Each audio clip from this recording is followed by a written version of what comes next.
बताना कि कहाँ पे पॉइंट समझ में नहीं आ रही है। आज की जो टॉपिक है बाबू वो है हार्डी-सुलजे नियम पे।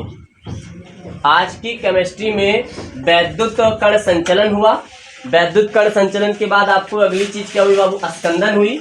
वैद्युत कण संचलन का मतलब होता है कोलाइड कणों का वैद्युत की उपस्थिति में अपने से विपरीत इलेक्ट्रोड की ओर स्वतः चलने की प्रक्रिया को क्या कहते हैं बाबू? वैद्युत कण संचलन कहते हैं, है ना। यानी कोलाइड कणों का चलना, लेकिन किसकी उपस्थिति में? वैद्युत की उपस्थिति में क्या कहला देता है बाबू? वैद्युत कण संचलन कहा जाता है। फिर उसके बाद अगली हेडिंग बनी थी बाबू स्कंदन। स्कंदन का मतलब क्या होता है? स्कंदन का मतलब होता है बाबू कि किसी कोलाइड विलयन में वैद्युत अपघट्य पदार्थ को मिलाकर कोलाइड कणों को अवक्षेपित करने की प्रक्रिया को क्या कहते हैं? स्कंदन कहते हैं। और बाबू आज जो पोस्टमार्टम है केमिस्ट्री में कुछ उसी से मिला जुला है, क्योंकि जो स्कंदन के बारे में सबसे ज्यादा एक्सप्लेन अगर किसी वैज्ञानिक ने किया तो उसका नाम था बाबू हार्डी-सुलजे। हार्डी-सुलजे ने क्या बताया था कि स्कंदन कैसे होता है, काहे होता है, इसके बारे में हार्डी-सुलजे कुछ नियमावली दे रहा है। तो पहले आप समझो हार्डी-सुलजे नियम कहते किसे हैं? हार्डी-सुलजे नियम किसे कहते हैं? किसी कोलाइड विलयन में वैद्युत अपघट्य पदार्थ को मिलाने पर कोलाइड कणों का क्या होने लगता है बाबू? स्कंदन होने लगता है। कोलाइड कणों का क्या होने लगता है? स्कंदन।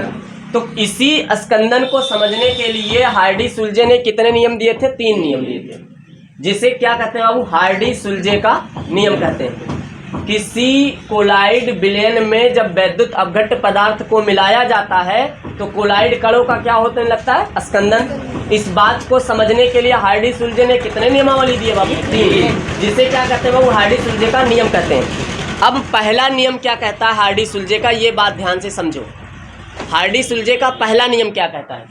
हार्डी-सुलजे का पहला नियम कहता है, जैसे कोई ये वैद्युत अपघट्य पदार्थ है बाबू, ये सॉरी जैसे कोई ये क्या है बाबू? कोलाइड विलयन है। अब बाबू कोलाइड विलयन हो गया तो इसके अंदर विलय के कण क्या होंगे बाबू? धनावेशित होंगे, या तो इसके अंदर विलय के कण क्या होंगे? ऋणावेशित होंगे।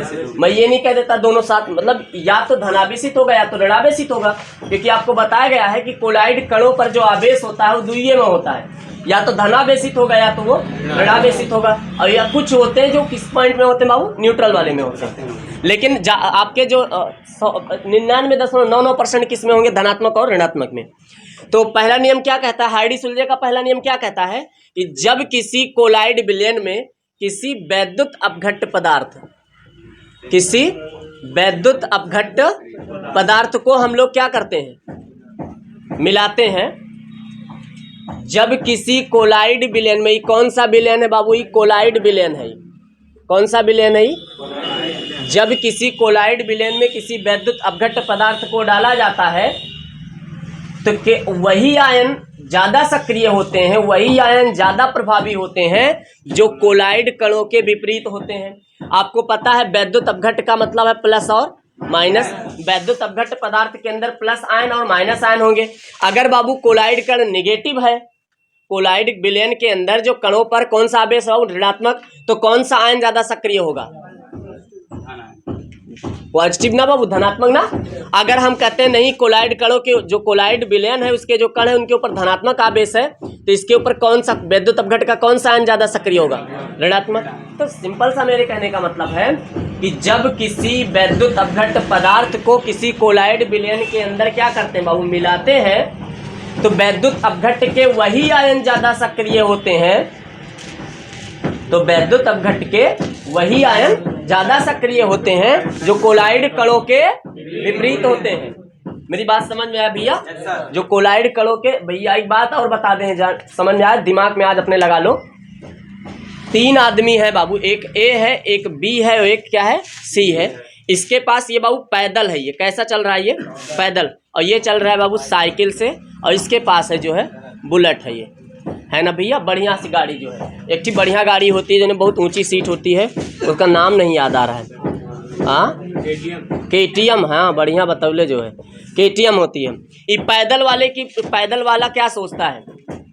कि काश मेरे पास साइकिल होती तो हम साइकिल से चलते, और इनके पास ऊपर वाले ने ना इनको इतना इनकम दे दिया कि इनके पास साइकिल है, तो ये करे बारे में सोचत है। और ये जा रहे हैं ना, अब बगले से कोनो बढ़िया झमझमाती हुई कार निकल के अगर चली गई, ये देख रहे हो कार ना, ये कार है नहीं, हेलीकॉप्टर जैसा बन गया है। तो ऐसा तो ये सोचेगा, ये बाइक वाला सोचेगा कि हमारे पास क्या हो जाए बाबू, कार हो जाए। तो बस इतना समझ जाओ, धनात्मक आवेश जो होता है वो ऋणात्मक से विपरीत, वो अपने से विपरीत सोच रहा है जो है। तो क्या हो जा रहा है, ऐसे ही क्या होता है बाबू, जब किसी कोलाइड विलयन के अंदर वैद्युत अपघट्य पदार्थ को मिलाया जाता है तो वैद्युत अपघट्य पदार्थ के वही आयन ज्यादा सक्रिय होते हैं जो कोलाइड कणों के विपरीत होते हैं।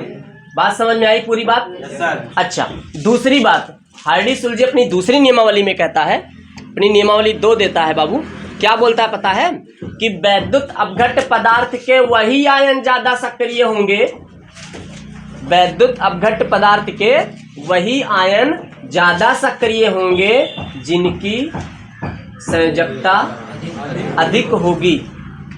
दूसरी नियमावली में बोलता है। तो कहे मतलब जैसे समझना है, तो कहे जैसे समझो बाबू, आपने क्या कर दिया, एक एल्यूमिनियम ट्रिपल प्लस छोड़ा और यहीं पर आप क्या कर रहे हो, Na सिंगल प्लस छोड़ रहे हो, तो ज्यादा सक्रिय कौन होगा? क्योंकि इसकी बैलेंसी क्या है बाबू, अधिक है, संयोजकता इसकी क्या है, ज्यादा है। अब मान लो हम ऐसा नहीं करें, कोनो वैद्युत अपघट्य पदार्थ है और उसको आप क्या कर रहे हो बाबू, छोड़ रहे हो, तो एक वैद्युत अपघट्य पदार्थ है जिसकी संयोजकता कितनी है बाबू, 3 है। आपको मैं बता रहा हूँ 2, एक है बाबू A जिसकी संयोजकता है 3, एक B जिसकी संयोजकता 2 और एक है C जिसकी संयोजकता है 1। तो कौन सा वैद्युत अपघट्य पदार्थ ज्यादा प्रभावी होगा, ज्यादा सक्रिय होगा? किसके अंदर स्कंदन क्षमता ज्यादा होगी? एक के अंदर नहीं, हाँ A के अंदर, हाँ A के अंदर।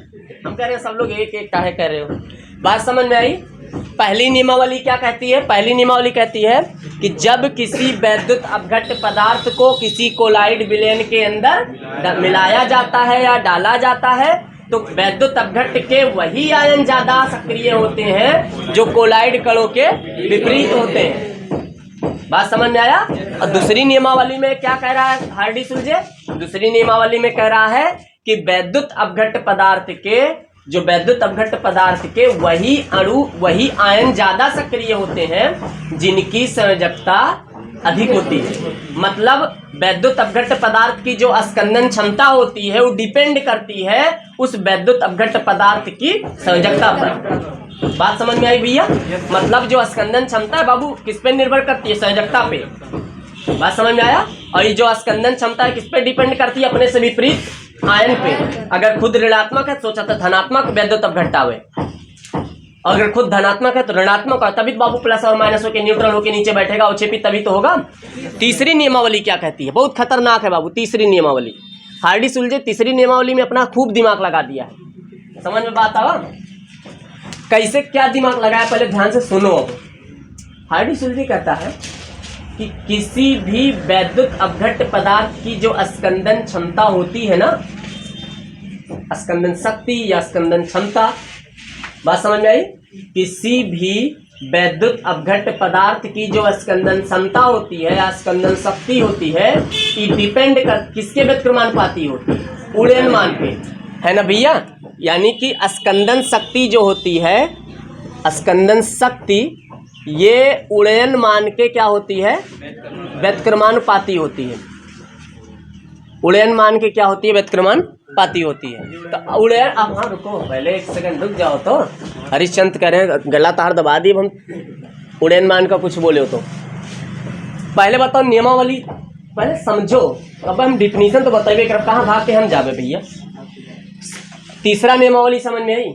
तीसरी नियमावली में हार्डी-सुलजे केवल 2 वर्ड बोल दिया बस, कि किसी भी वैद्युत अपघट्य पदार्थ की जो स्कंदन शक्ति होती है वो उसके उड़यनमान के व्यतिक्रमानुपाती होती है, और हट गया वो। अब लड़कों को तो ना किडनी में खुजली शुरू हो गई कि भगवान हिया तो बतावागा रहा कि जब कोई वैद्युत अपघट्य पदार्थ को कोनो कोलाइड में मिलाए देवो ना, तो कोलाइड के कण अगर भी प्लस है तो माइनस वाला ज्यादा सक्रिय हो जाएगा कोलाइड वैद्युत अपघट्य, और अगर बाबू कोलाइड के कण ऋणात्मक है तो वैद्युत अपघट्य धनात्मक वाला ज्यादा सक्रिय हो जाएगा। और दूसरी की नियमावली में बड़ा सस्ता बताऊले कि वैद्युत अपघट्य पदार्थ की जो संयोजकता होती है, मतलब स्कंदन क्षमता जो होती है, वो निर्भर करती है बाबू किसके ऊपर, कि वैद्युत अपघट्य की संयोजकता किसकी ज्यादा है। जे के संयोजकता ज्यादा, स्कंदन ओकरे ज्यादा ना भैया। लेकिन तीसरके में पटकना दे दिए, का बोल दिए कि किसी भी वैद्युत अपघट्य पदार्थ की जो ये स्कंदन शक्ति होती है या स्कंदन क्षमता होती है, ये उड़ीयमान पे निर्भर करती है। अब मामला थोड़ा सा जैसे देश के हालात इस समय पे है वैसे गर्मा गया कि उड़ीयमान का है, तो उड़ीयमान का है, तो हार्डी सुलझे कहता है उड़ीयमान को बहुत बड़ा हवा ना बनाओ। उड़ीयमान किसे कहते हैं, ध्यान से सुनो। मुझे दो बातें जिससे जो पूछा उनको बता रहा है, ऐसे हम जैसे बताते इसे उन्होंने बताओ रहे, हम बगले चाय पिया था नहीं बगल में जब बताओ रहे तो ठीक ना। अब सुनो का बोले हुए कहीं बताओ कि कोनो कोलाइड विलेन है ओका स्कंदित करे लिए के जरूरत पर कहीं वैद्युत अपघट्य पदार्थ के कहीं। बहुत सही। तो कहे कि ध्यान से सुनो, किसी वैद्युत अपघट्य पदार्थ की मिलीमोल में वह मात्रा जो 1 लीटर कोलाइड साल को या 1 लीटर साल को स्कंदित कर सके। मतलब समझे कि 1 लीटर क्या है बाबू ना, ये 1 लीटर समझ जाओ सॉल है, 1 लीटर का है सॉल है, और इसके अंदर हम एक वैद्युत अपघट्य पदार्थ मिला रहे हैं। पता है क्या कितना मोल मिलाए, 1 मिलीमोल। लो टप टप टप 1 मिलीमोल मिला दिए। अभी समझ जाओ क्या होगा भैया, इसको स्कंदित कर दे, इसके अंदर जितने कोलाइड कण सब निचली तले में क्या हो जाए, बैठ जाए। तो ये जो 1 मिलीमोल मिलाए, ये कौन सा मान है, कौन सी क्षमता है, उड़ीयमान। क्या है बाबू, उड़ीयमान। और उड़ीयमान जितना ज्यादा होता है बाबू, स्कंदन उतना कम होता है, और उड़ीयमान जितना कम होता है स्कंदन उतना ज्यादा होता है। समझ में बात आया। हाँ, तो बहुविकल्पीय में क्वेश्चन पूछा गया है, बहुविकल्पीय में क्वेश्चन पूछा गया है कि किसी कोलाइड विलेन में कोलाइड के कणों की स्कंदन क्षमता निर्भर करती है, मतलब किस पे, उड़ीयमान पे, है ना भैया, संयोजकता पर। और ऐसे करके फिर ए और बी दोनों इनमें से सभी वाला ऑप्शन चला जा रहा है। संयोजकता पे निर्भर करती है, उड़ीयमानों पे निर्भर करती है। उड़ीयमान कम रहेगा तो स्कंदन क्षमता ज्यादा रहेगा। तो बताओ उड़ीयमान समझ में आया। जैसे कहा हो जाए कि यहाँ पे इतने लोग बैठे हो ना, लेकिन मुझे लगता है कि केवल विकास अपने हैं, विकास एक जगह विकास गए, एक दुर्गेश गए न्योता होता खाने के लिए गांव में। तो विकास बोले कि हमारी जो क्षमता है, इनका पता है कि हम कितना खा पाएंगे। ये खाए अपना जो 13-14 पूरी के अंदर पेट इनका भर गया। अब दुर्गेश कहाँ है, दुर्गेश, हाँ दुर्गेश गए कहीं ना, हमें 21 पूरी शुभ 21 पूरी से पेट भरेगा। तो भैया मेरी बातों को आप ऐसे समझो कि समझो ये जो 21-12 पूरी खा रहे मिलीग्राम में थी, और जो खा रहे थे वैद्युत अपघट्य था। अब खाए जो भी अवक्षेपित हुआ, शायद सही एग्जाम्पल हम आपको नहीं दे पाए। मेरे शायद कहने का मतलब आप नहीं समझ रहे बाबू। मेरे कहने का मतलब है कि किसी कोलाइड विलेन के अंदर वैद्युत अपघट्य पदार्थ की मिलीग्राम में वह मात्रा, मतलब जब हम वैद्युत अपघट्य पदार्थ को किसी कोलाइड विलेन के अंदर मिलाएं तो किसमें मिलाएं, मिलीग्राम में मिलाएं। और इतना मिलाएं मिलीग्राम में कि क्या हो सके पता भैया, 1 लीटर जो सॉल था वो स्कंदित हो जाए। मतलब 1 लीटर ले लो सॉल और उसके अंदर वैद्युत अपघट्य पदार्थ की मिलीग्राम में मिलीमोल में इतनी मात्रा मिला दो कि उसके सभी के सभी कण क्या हो जाए, बैठ जाए। बस समझ में आया। वही जो मात्रा बाबू उसकी क्या कहलाएगी, उड़ीयन क्षमता कहलाएगी, उड़ीयमान कहलाएगा। समझ में बात इतनी आई है भैया। अच्छा तो बताओ पहले तुम लोग जो है ये बता ले जाओगे, अब हार्डी सुलझे नियम आएगा कर ले जाओगे। एक बार बताओ कैसे होता है सब लोग साथ में।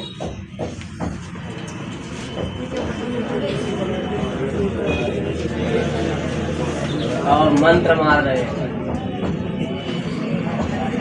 हार्डी सुलझे के कितने नियमावलियां हैं। पहली नियमावली में कहता है कि जब किसी वैद्युत अपघट्य पदार्थ को किसी कोलाइड विलेन में मिलाया जाता है या घोला जाता है तो वैद्युत अपघट्य पदार्थ के वही आयन ज्यादा सक्रिय होते हैं जो कोलाइड कणों के विपरीत होते हैं। इन आयनों को प्रभावी आयन कहते हैं। दूसरी बात कहता है कि जब किसी वैद्युत अपघट्य पदार्थ यानी किसी वैद्युत अपघट्य पदार्थ का जो प्रभावी आयन होता है, इनकी इसके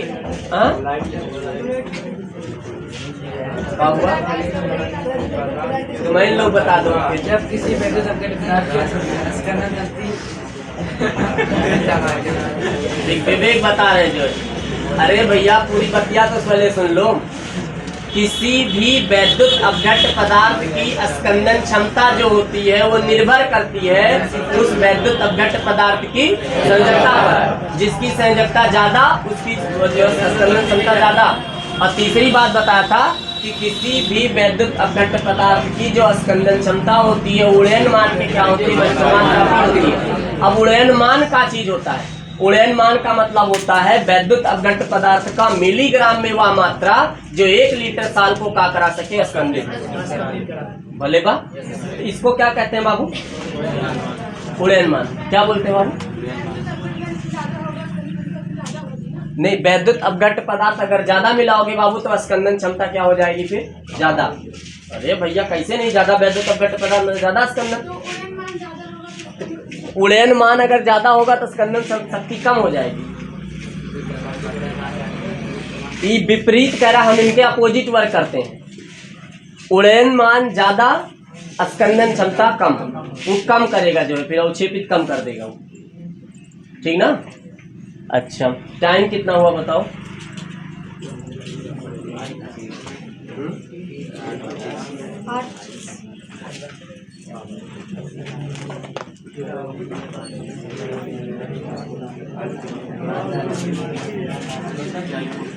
देखो रक्षण कोलाइड, रक्षण या रक्षी कोलाइड। अगली हेडिंग है रक्षण या रक्षी कोलाइड। रक्षण या रक्षी कोलाइड।